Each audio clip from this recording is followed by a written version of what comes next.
Vamos dar início então a mais uma aula aqui com muito carinho. E agora eu quero falar sobre a ação. A ação. É muito importante que o advogado, a advogada, o operador do direito entenda esse contexto não só prático, mas também teórico, para que possa acertar qualquer questão, em qualquer prova, diante de qualquer banca, e também na vida prática.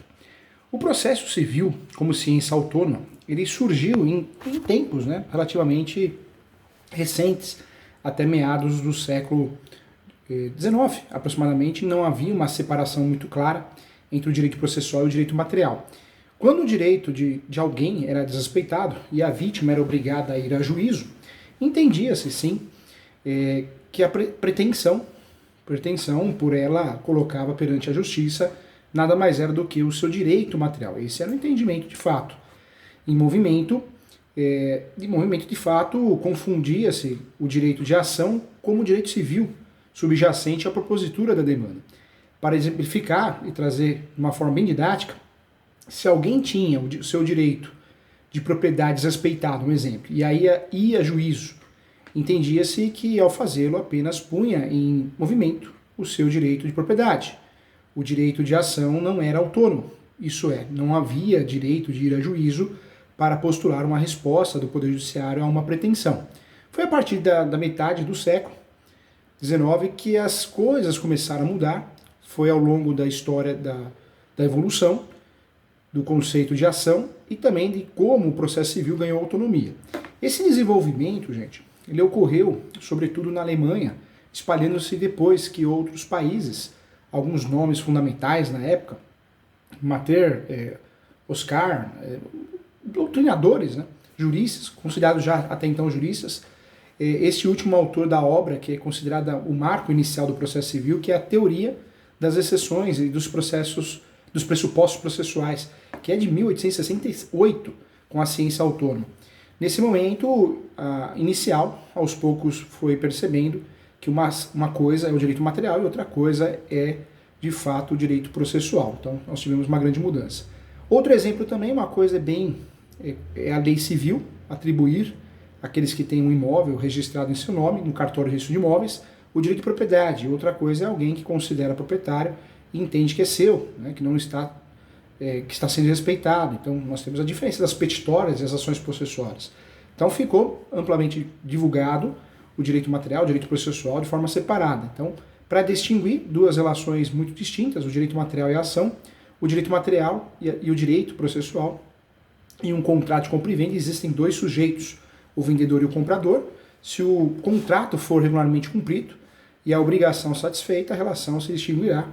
Mas se algum dos participantes entender que não foi satisfeita, ou que foi de maneira inadequada, pode agir de duas formas, conformar-se, deixando de fato as coisas tal como estão, sem buscar satisfação da sua pretensão, ou ir a juízo, formular sua pretensão e pedir que o Poder Judiciário tome as devidas providências necessárias para satisfazê-la, é outro ponto também. Então, tema importante, tema relevante. Diante do direito de ação, o que eu quero trazer para você? Surge a figura da ação. A jurisdição, isto é, o poder de quem tem o judiciário tem o poder de solucionar os conflitos. Esse é o Poder Judiciário, dizendo o direito de cada um, estabelecendo quem tem razão também na peça. É inerte. O juiz não age, o Poder Judiciário, não age, ao menos como em regra, se não for provocado. Em geral, não age de ofício. O Estado, por intermédio do juiz, a quem compete solucionar os conflitos, precisa ser provocado e a ação surge, então, como mecanismo pelo qual se provoca o Poder Judiciário para dar uma resposta a quem está pretendendo. Essa resposta é chamada de provimento ou tutela jurisdicional, é o nome dado para quem busca a juízo, busca o Poder Judiciário, essa tutela é o nome. E a provocação da jurisdição por meio da ação. É a partir daí que a máquina judiciária se movimenta, começa a ser utilizada, porque formará o processo, a relação processual entre os três personagens principais que se desenvolverá no decorrer do processo. E isso, de fato, só ocorre quando alguém faz um requerimento, ou seja, peticiona ao Poder Judiciário. A natureza, após essas breves considerações necessárias, É possível compreender porque a doutrina brasileira, de forma mais ou menos unânime, conceitua o direito de ação como um direito subjetivo, público, exercido contra o Estado. É o direito subjetivo porque o lesado tem a faculdade de exercê-lo, ou não, né? E também contra o Estado porque a ação põe em movimento a máquina do Poder Judiciário. O termo ação, gente, isso é importante, ele compreende termo inércia, e a ação que tira, né, o Estado da sua originária inércia e o movimenta rumo à tutela, que seria a tutela jurisdicional, ou provimento jurisdicional, nome utilizado. Então, a ação e os demais institutos fundamentais do processo civil, que é a jurisdição, exceção e processo, a ação tem, sim, um dos 4 institutos fundamentais do processo civil, e a jurisdição é uma das funções do Estado, e considera-se no poder e dever que este tem de substituir as partes, né, na solução dos conflitos de interesse, para que seja imparcial, não parcial, imparcial, proferida assim por quem não integra o litígio. Ponto importante também. As duas acessões de ação, a palavra ação pode ser usada em 2 acepções diferentes. Trata de uma palavra equívoca, com 2 significados distintos, sendo usada ora um, ora outro. Quais são, afinal, o significado é a pergunta que é feita. A ação, como direito de acesso à justiça, o instrumento de direito de acesso à justiça. Em sentido mais abrangente, a ação é um direito subjetivo de acesso à justiça, o direito de obter do Poder Judiciário uma resposta, qualquer que ela seja, a todas as pretensões. Então, é direito incondicionado, que alguns dominam, né, para distingui-la como ação em sentido amplo. Nós temos também em sentido estrito, a palavra ação pode ser usada em outro sentido, e nesse sentido interessa mais perto ao processo civil, porque foi longa a evolução da teoria da ação, e desde o processo civil surgiu como ciência. Não é o caso examinar de forma mais detalhada, mas todas as teorias que surgiram a respeito desse segundo significado de ação, chamada da ação em sentido estrito, ou nível processual, já que se está diante de um mero direito de acesso à justiça. Então, também é importante. A teoria que deve ser estudada também é a teoria concretista, ou teorias concretistas, né, da ação, que de fato não a conseguiam distinguir com clareza o direito material e o direito subjacente. Eram aquelas que condicionavam a existência do direito de ação ao próprio direito material. Então, essa teoria, daí porque só consideravam ter havido ação em sentido estrito quando o final fosse proferida uma sentença de procedência, isto porque quando o pedido do autor fosse acolhido. Para ele só tinha ação quem ao final tivesse razão. Também uma teoria que leva em consideração só a procedência do pedido, né? Então não leva à utilização do instrumento processual, depende do resultado. Outra teoria também é a abstratistas, né? Ou abstratistas pura. Essa teoria, para os seus defensores, havia ação em sentido estrito, independente do tipo de resposta dada pelo Poder Judiciário, fosse a sentença de procedência ou improcedência da extinção sem resolução no mérito, e para essa corrente não havia diferença, portanto, entre a ação em sentido amplo e a ação em sentido estrito. Entre a ação em sentido estrito e o direito de acesso à justiça, nós temos aí garantido constitucionalmente também, é importante falar. Então, também é importante. Outra teoria que nos interessa também, para esgotar o assunto, é a teoria abstrativista, né, ou abstrata eclética, que é um nome dado também para aqueles que então se formulou uma corrente intermediária, apelidada de teoria eclética, né? O seu grande defensor e divulgador foi o jurista italiano Enrico Tullio Lieberman, né? Homem que teve grande importância para os estudos do processo civil, inclusive no Brasil também. Então, também mais uma teoria que nos interessa para esgotar o assunto.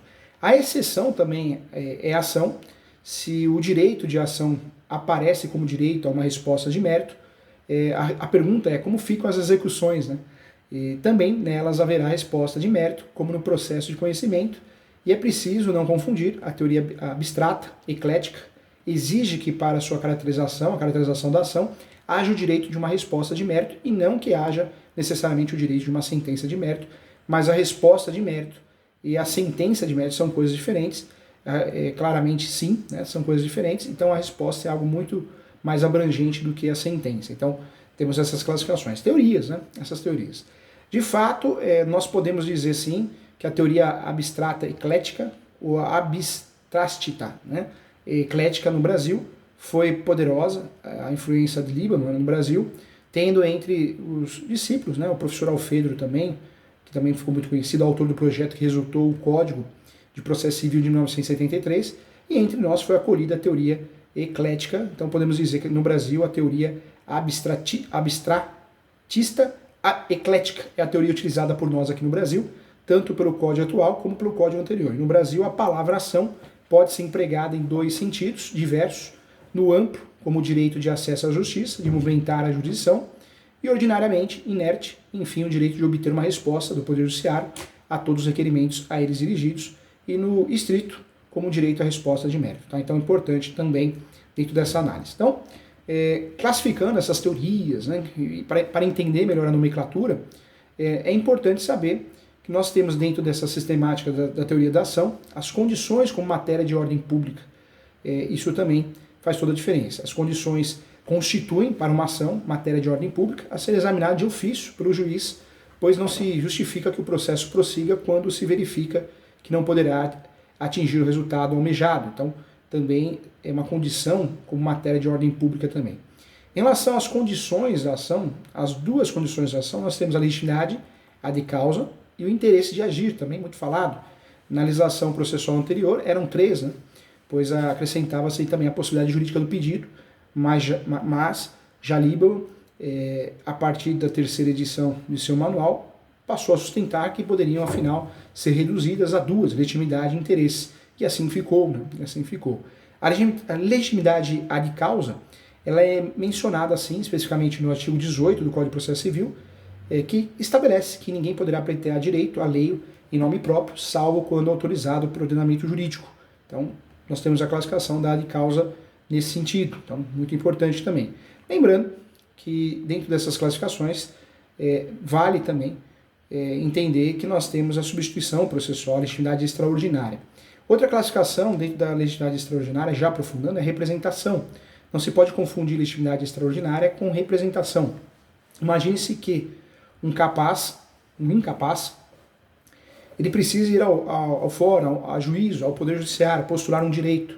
Por exemplo, né, um menor abandonado pelo pai, pensão alimentícia, que precisa de alimentos. Ao ajuizar a demanda, ele figura como autor, mas será demandante. Mas como é incapaz, é preciso que venha representado pela sua mãe ou por quem tem a sua guarda. O incapaz estará em nome próprio, ele, o autor, e objeto de muitos erros, de muitos colegas advogados, defendendo o direito próprio. Na legitimidade extraordinária, aquele que figura como parte postula ou defende o direito alheio. E é o que ocorre, por exemplo, se a lei autorizar X a ajuizar uma demanda em nome próprio, mas na defesa os interesses de Y. Né?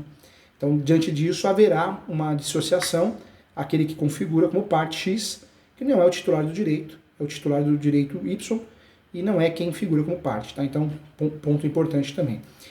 Dentro do substituto, né, o substituído, para poder melhor distinguir as personagens do processo que resultam da legitimidade extraordinária, é melhor nomeá-los, né, para ficar mais didático.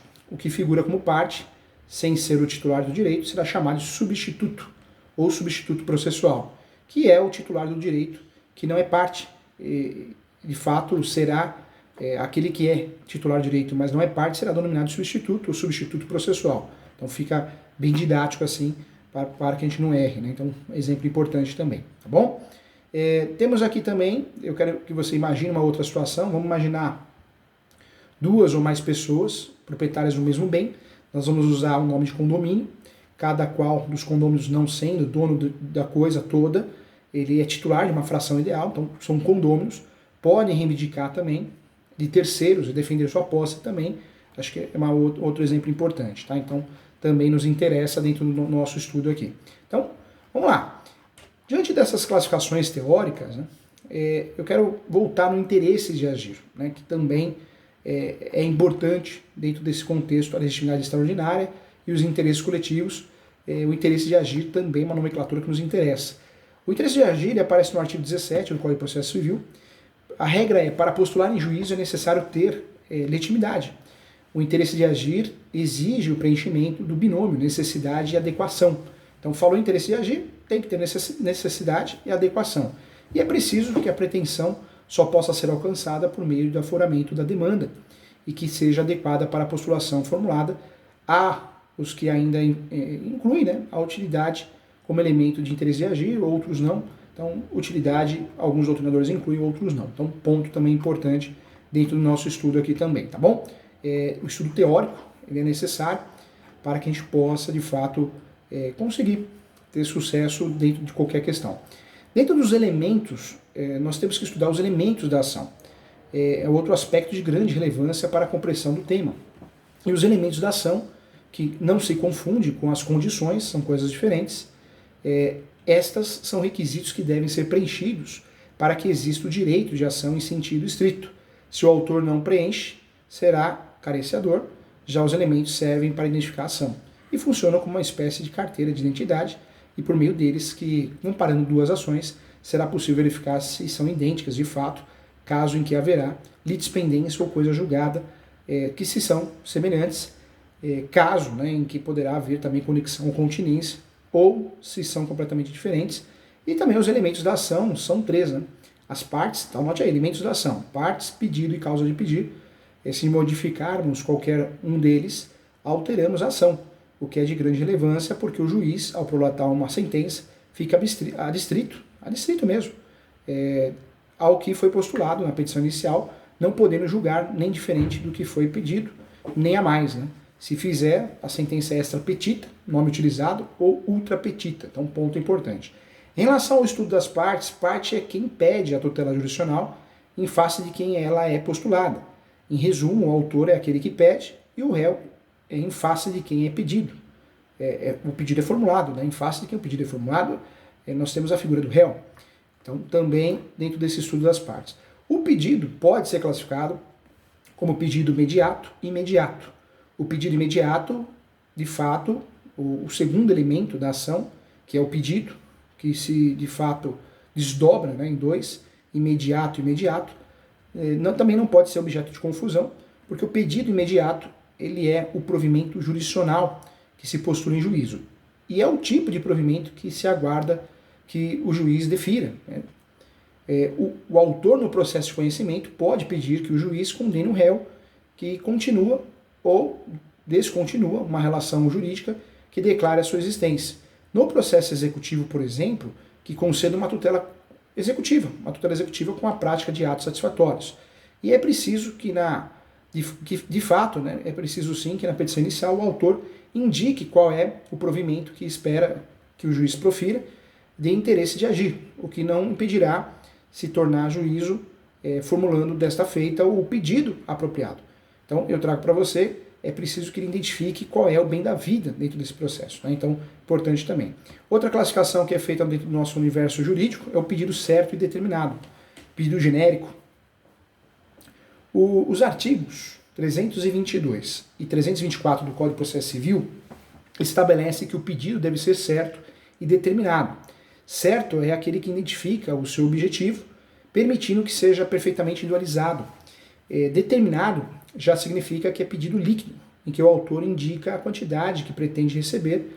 Os incisos do artigo 324 estabelecem hipóteses excepcionais, de fato, em que se admitem pedidos ilíquidos ou genéricos, em regra são atuações em que não seria razoável exigir do autor, na inicial, que indicasse com precisão ao que pretende na peça, né? Então, isso é importante também, então, dentro dessa classificação. Outro ponto que eu queria tratar com você, os pedidos materialmente diferentes, mas processualmente equivalentes. É um termo muito utilizado também. Pode ocorrer que a lei material conceda ao titular um direito violado, duas soluções alternativas, né? Então de forma alternativa. Então eu trago como exemplo a ação remiditória e a ação minores, né? Que é outro nome utilizado. Então eu posso fazer um pedido cumulativo ou alternativo, então também é importante.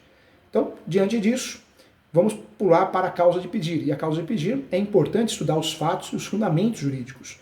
Quando nós falamos do terceiro elemento da ação, é o mais complexo, sem dúvida nenhuma, é a causa de pedir. E de acordo com o 319, a petição inicial indicará os fatos e os fundamentos jurídicos do pedido. E são dois, né, componentes da causa de pedido. Quando se vai a juízo formular um pedido, é preciso apresentar o fundamento, a justificativa pela qual se entende que o juiz deva acolher a pretensão e conceder o provimento jurisdicional postulado.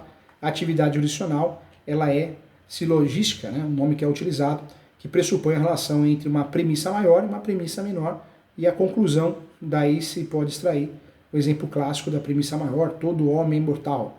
Premissa menor, né, Sócrates é homem, então isso dentro da teoria, então importante também, tá bom? Então, legal. Então, dentro desse estudo, podemos dizer agora que a gente conhecemos, de fato, essa teoria importante para aplicação na prática dentro dos nossos ensinamentos, tá bom? Então, faz toda a diferença isso, hein? Quero lembrar também você que nós temos a classificação quanto ao tipo da atividade exercida pelo juiz. As ações classificam, sim, de acordo com o tipo de atividade que o juiz é predominantemente chamado a exercer ao longo do processo. Tradicionalmente, conhecimento ou cognitivas, ou as de execução, que formarão, né, processos de conhecimento e execução, e que se distingue também cada uma delas, tá? A grande diferença em cada uma delas é que a atividade que o juiz é chamado a desempenhar é uma, na execução é outra, né? Um exemplo, no conhecimento pede-se que ele profira uma sentença, já na execução não, cobre, né? Dê o resultado do provimento jurisdicional, então são consequências diferentes. Na execução, providências concretas, materiais, destinadas à satisfação do direito. Outra classificação importante é o tipo de tutela. E aí nós temos a classificação da tutela cognitiva, condenatória, constitutiva e declaratória. Dentre as ações de conhecimento, é possível identificar 3 tipos fundamentais: a condenatória, constitutiva e a declaratória, conforme o tipo de tutela postulada. Nas 3, gente, pede-se, sim, sempre uma sentença. As declaratórias são mais simples que as demais, porque nelas o juiz se limita a declarar a existência ou inexistência de uma relação jurídica. O que se pretende obter é uma certeza jurídica. Eu só vou buscar o Poder Judiciário para ter a certeza jurídica, eu uso o capião, porque eu já tenho posse, mas pacífico, animus nome, um exemplo. A sentença declaratória não impõe obrigações aos litigantes, por isso não constitui título executivo, mas torna certa uma condição jurídica que, embora já existisse, que é a posse, um exemplo, não era reconhecida de fato. Então, trago como exemplo, quando houver dúvida a respeito da paternidade de alguém também que queira saná-la, bastará que o juiz o declare. Também acho que é um grande exemplo, muito didático. Afinal, o autor é ou não filho do réu. Já a tutela constitutiva é aquela cuja finalidade é modificar, construindo ou desconstituindo, né, uma relação jurídica. Então, outro exemplo que eu dou é as ações de separação, né, judicial ou divórcio. Acho que é um exemplo bem claro. Então, em relação às ações constitutivas, elas podem ser positivas ou negativas. Tá? Positivas, aquela situação que criam relações jurídicas até então inexistentes, como o reconhecimento de não estar, um exemplo. E as desconstitutivas são as que desconstituem. Né? O que caracteriza a sentença constitutiva é a criação de um estado jurídico distinto do anterior. Então, a ação desse fato que busca esse pedido tem esse efeito. Por fim, a ação condenatória é aquela que visa a formação de um título executivo, que arbitrará o valor, a possibilidade de valer-se da via executiva, tornando-se a realidade aquilo que foi reconhecido. A finalidade é compelir alguém do cumprimento, né, de uma obrigação inadimplida, então também importante aqui estudando essa teoria. Tá bom? Então, espero você na próxima aula, muito obrigado. Na próxima aula nós vamos tratar do direito de defesa à exceção, tá bom? Um abraço.